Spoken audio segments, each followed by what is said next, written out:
भगवान श्री कृष्ण कहते हैं, 3 प्रकार का भोजन मनुष्य को कभी नहीं करना चाहिए। दोस्तों, एक बार की बात है, भगवान श्री कृष्ण द्वारिका नगरी में अपने विशाल महल में सिंहासन पर विराजमान थे। फिर उसी समय देवर्षि नारद अपने दिव्य वीणा के साथ पधारे। नारद जी का आगमन सदैव मंगलकारी माना जाता था, और जब वे भगवान श्री कृष्ण के पास आए तो उनका स्वागत अत्यंत हर्ष के साथ किया गया। भगवान श्री कृष्ण ने मुस्कुराते हुए नारद जी से पूछा, देवर्षि, आज आपके आगमन का क्या कारण है? आपके मन में कौन सा प्रश्न उठ खड़ा हुआ है? नारद जी ने विनम्रतापूर्वक उत्तर दिया, हे माधव, आपके चरणों की सेवा के लिए मैं यहां उपस्थित हुआ हूं, और मेरे मन में एक प्रश्न है। मैंने सुना है कि भोजन के नियमों का पालन न करने से मनुष्य घोर पाप में पड़ सकता है और उसे भयानक योनियों में जन्म लेना पड़ता है। कृपया मुझे इस विषय में ज्ञान प्रदान करें। भोजन के सही नियम क्या हैं और भोजन के मंत्र क्या हैं? श्री कृष्ण ने गंभीरता से नारद जी की ओर देखा और बोले, देवर्षि, यह एक अत्यंत महत्वपूर्ण प्रश्न है। भोजन के नियमों का पालन करना न केवल शारीरिक बल्कि आध्यात्मिक उन्नति के लिए भी आवश्यक है। भोजन के अपमान और उसके नियमों का उल्लंघन करने से मनुष्य को घोर योनियों में जन्म लेना पड़ता है। इस संदर्भ में मैं आपको एक कथा सुनाता हूं। यह कथा एक प्राचीन ब्राह्मण और 3 पिशाचों की है। भगवान श्री कृष्ण ने कहा, हे देवर्षि, जो भी इस कथा का श्रवण करता है उसके कोटि कोटि पाप नष्ट होते हैं और उसकी दरिद्रता का नाश होता है। इसीलिए आप इस कथा को ध्यान से पूरा सुनिए, क्योंकि आधा अधूरा ज्ञान घातक होता है। नारद जी कहते हैं, हे प्रभु, कृपया आप मुझे वह कथा सुनाइए, मैं इस कथा को ध्यान से सुनूंगा। तब भगवान श्री कृष्ण कहते हैं, हे देवर्षि, ठीक है, अब मैं आपको वह प्राचीन कथा सुनाता हूं, इसे ध्यान से सुनो। प्राचीन काल में शुभपुर नामक नगर में एक धर्मपरायण ब्राह्मण रहता था, जिसका नाम सोमेश्वर था। सोमेश्वर अपने धर्म और वेदों के प्रति अत्यंत निष्ठावान था। एक दिन उसने तीर्थ यात्रा पर जाने का निश्चय किया और भगवान विष्णु का ध्यान करते हुए अपने पवित्र पथ पर निकल पड़ा। जैसे जैसे वह गहन वन के भीतर प्रवेश करता गया, वातावरण में एक अजीब सी शांति और भयावहता बढ़ती गई। वह वन अत्यंत घना था, जिसमें सूर्य की किरणें भी मुश्किल से पहुंच पाती थीं। वृक्षों की शाखाएं आपस में उलझी हुई थीं और उनमें से लिपटी हुई बेलें जैसे जीवित प्राणियों की भांति दिखती थीं। जगह जगह पर जंगली जानवरों की गर्जना सुनाई देती थी और भूमि पर मृत पत्तों की परतें बिछी हुई थीं।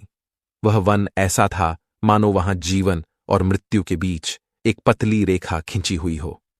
सोमेश्वर धैर्य और भक्ति के साथ आगे बढ़ता रहा। वह विष्णु मंत्र का जाप करते हुए वन के भीतर गहराई तक चला गया।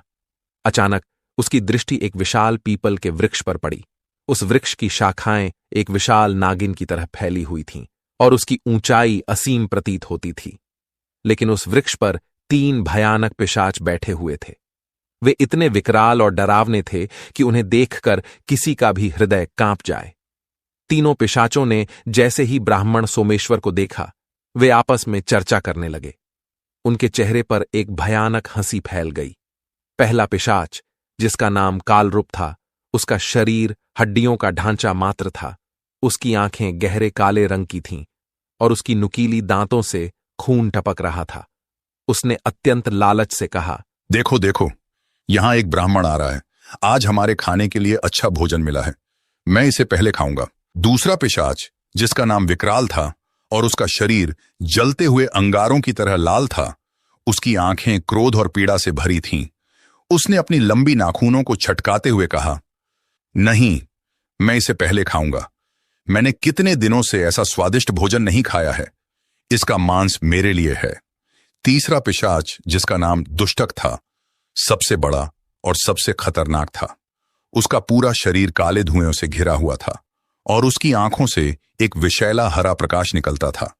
उसने सोमेश्वर की ओर घूरते हुए कहा, तुम दोनों पीछे हट जाओ, यह ब्राह्मण मेरे लिए है। मैं इसे अपने क्रूर दांतों से चीर फाड़ कर खाऊंगा। इसका खून पीकर मैं अपनी प्यास बुझाऊंगा। तीनों पिशाच सोमेश्वर की ओर झपट पड़े और उसे अपने चंगुल में लेने की कोशिश करने लगे।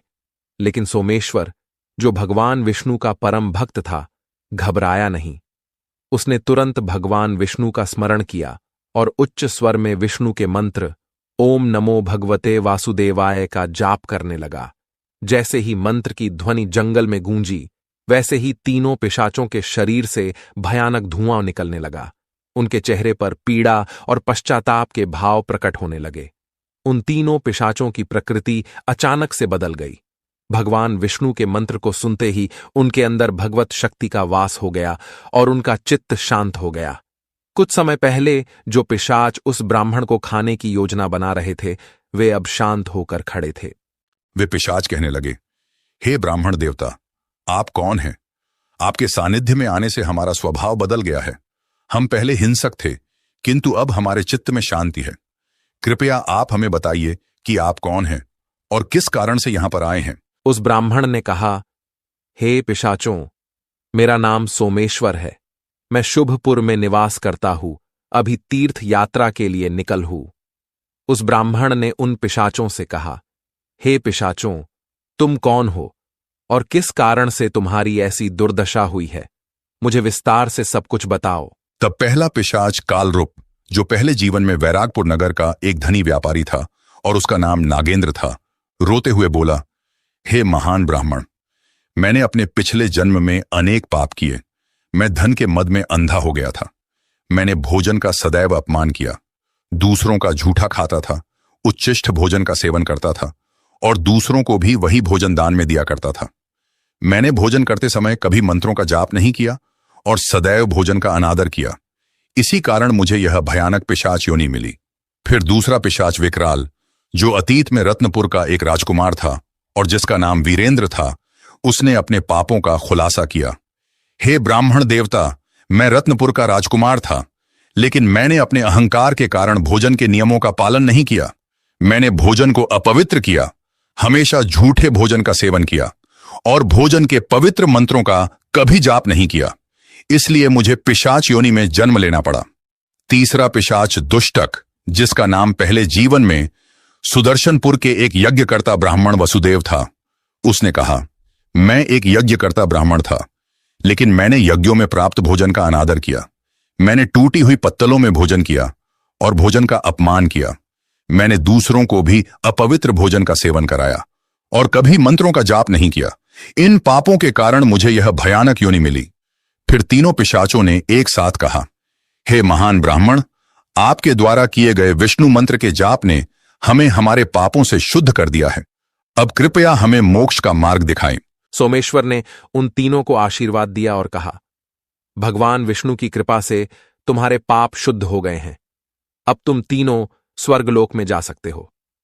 जैसे ही सोमेश्वर ने यह कहा, तीनों पिशाच दिव्य प्रकाश में परिवर्तित हो गए और स्वर्ग की ओर प्रस्थान कर गए।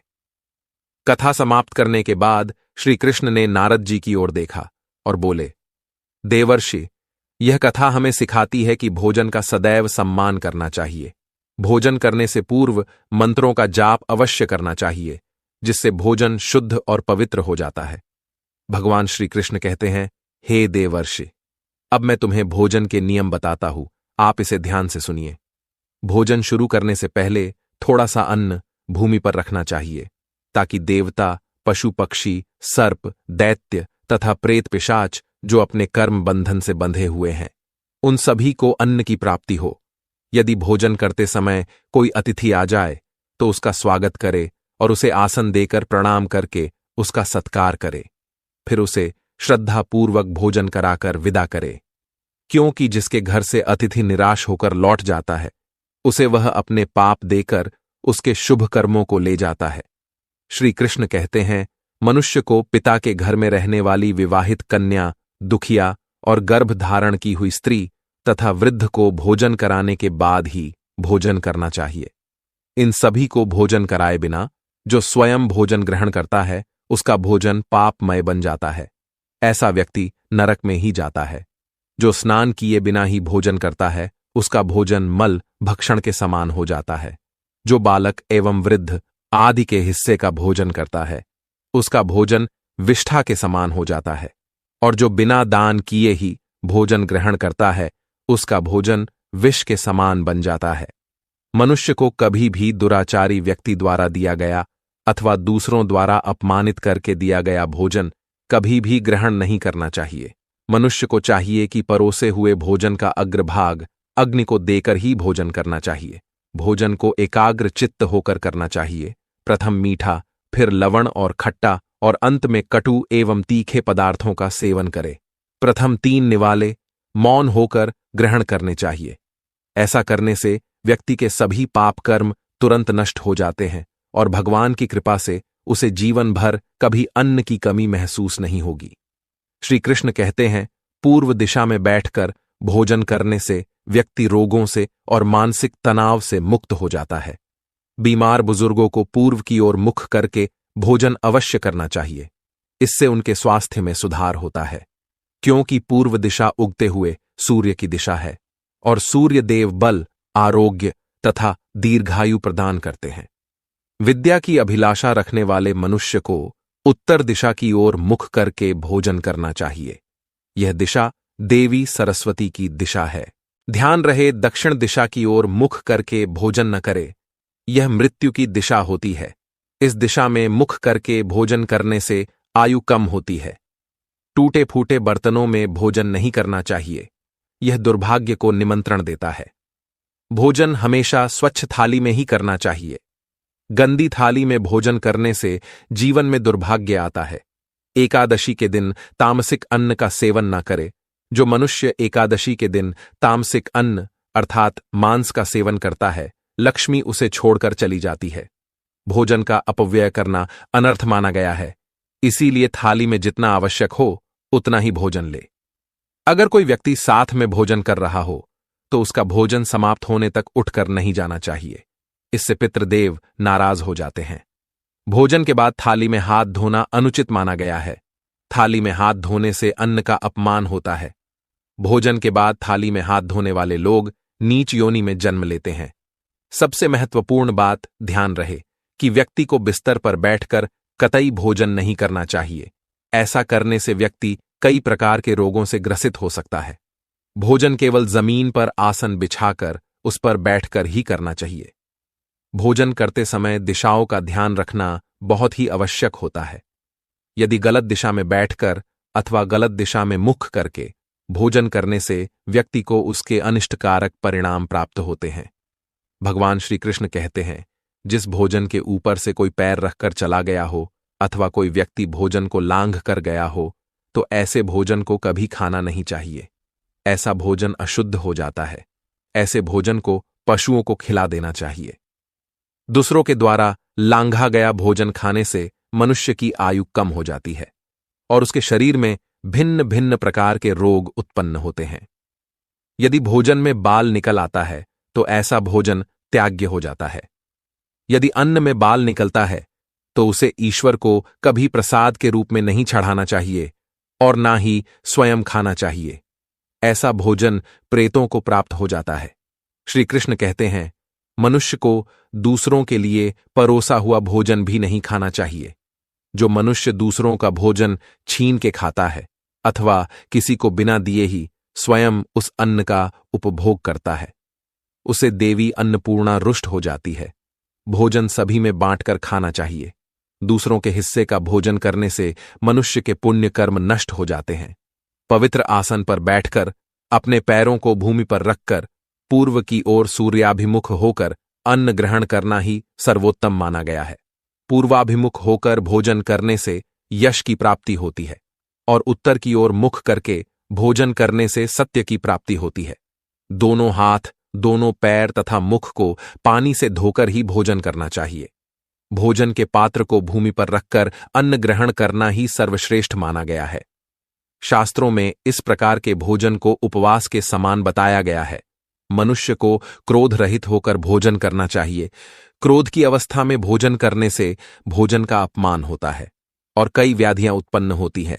यदि चित्त कहीं और हो तब भी भोजन नहीं करना चाहिए और गुस्से से भरे मन से भी भोजन करना अशुभ होता है। जो जूते पहनकर भोजन करता है, इस प्रकार के भोजन को आसुरी भोजन कहा गया है। ठीक मध्य रात्रि में, ठीक मध्याह्न होने पर भी भोजन करना अशुभ माना गया है। यदि पेट खराब हो तब भी भोजन नहीं करना चाहिए। गीले वस्त्र पहन करके भी भोजन करना अशुभ होता है। दूसरों के लिए परोसा गया भोजन भी कभी नहीं करना चाहिए। सोते हुए, खड़े होकर, टूटे फूटे पात्र में, भूमि पर रखकर अथवा हाथ पर रखकर भोजन ग्रहण करने से दरिद्रता आती है। भोजन करते समय वेदों का उच्चारण नहीं करना चाहिए। शास्त्रों के अनुसार स्त्री को पति के भोजन के बाद ही भोजन कर लेना चाहिए। यदि पति घर से दूर हो तो पति को ध्यान करके भोजन ग्रहण करना चाहिए। इससे पति की आयु लंबी होती है और स्त्री सदा सुहागिन रहती है। पति से पहले भोजन करना शास्त्रों में शुभ माना नहीं गया है। इससे पति की आयु कम हो जाती है। इसके साथ ही विष्णु पुराण के अनुसार पति और पत्नी को एक साथ बैठकर भोजन नहीं करना चाहिए। ऐसा करने से दोनों में क्लेश और विवाद होता है।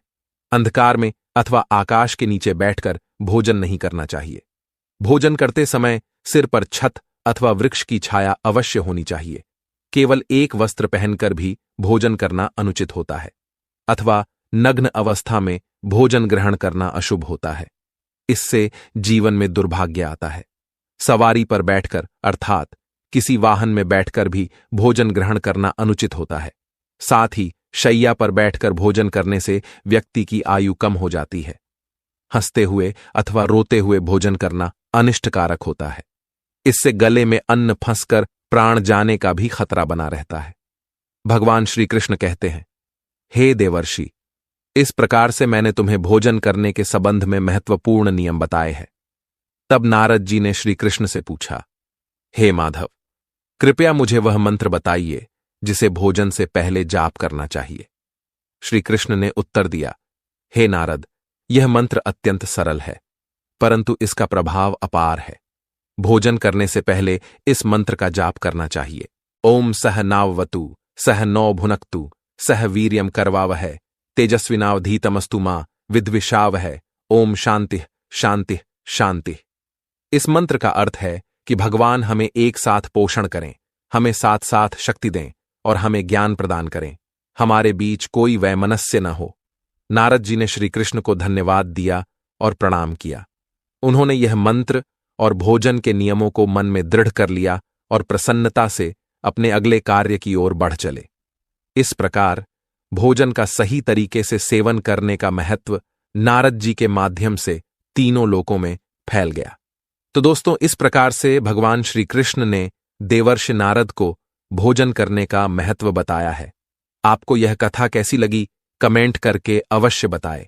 जानकारी अच्छी लगी तो वीडियो को लाइक जरूर करें और कमेंट में जय श्री कृष्ण अवश्य लिखें। साथ ही चैनल को सब्सक्राइब करें। आप सभी का धन्यवाद।